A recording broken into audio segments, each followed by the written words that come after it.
با سلام خدمت شما ملت نمک نشناس.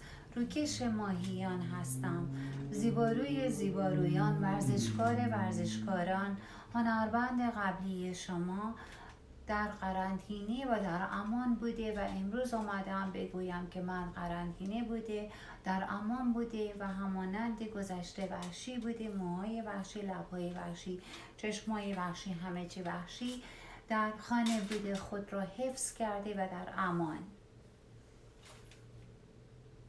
امیدوارم که شما هم در قرنطینه بوده، در امان بوده و خود را در امان نگه دارید. آقای فوتوگرافر هستند. فاصله خود را حدود 6 متر از من فاصله گرفته در قرنطینه هستند، چون که ما نمیدانیم موقعیت چه خواهد بود که من زوم کرده، ایشون زوم کرده، کی زوم کرده. شاید موقعیت بود که من باید زوم کرد. بنابراین فرصت طلایی است و نباید در دست داد. کمی سفید مفید شده همینجور که میبینید، اما به زودی زود آزادی خواهد آمد و از نو ماهی دودی خواهیم شد.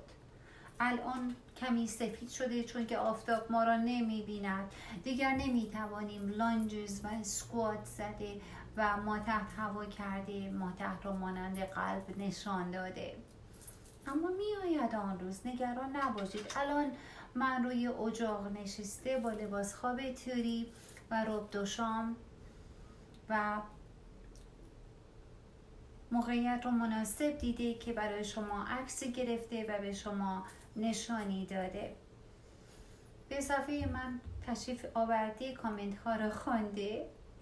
البته کامنت ها یک مقدار وحشتناک می باشند. کامنت ها عوض شده، مانند گذشته دیگر نمی باشد. دیگر بیشتر داخل شلواری نیست، داخل شلواری می باشد، اما بیشتر به سوراخ‌های مختلف بدن توجه کرده کامنت ها که گاهی وقتا چنان شرمناک هست که پوست من اتوماتیکلی اصلا از وحشتناک بودن کامنت ماهی دودی می شود.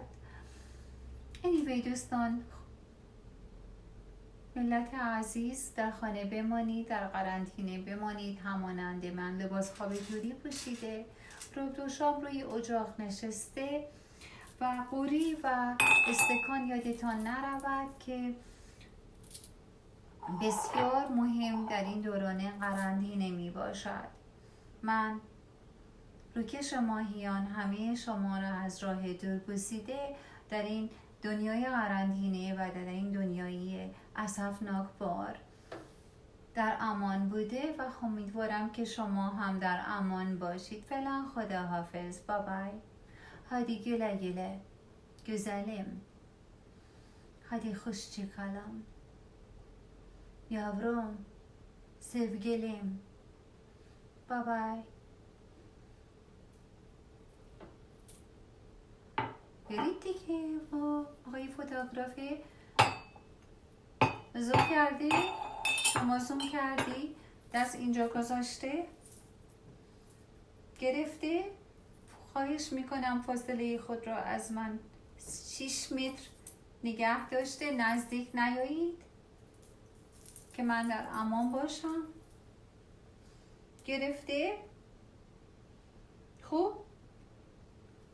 افندم.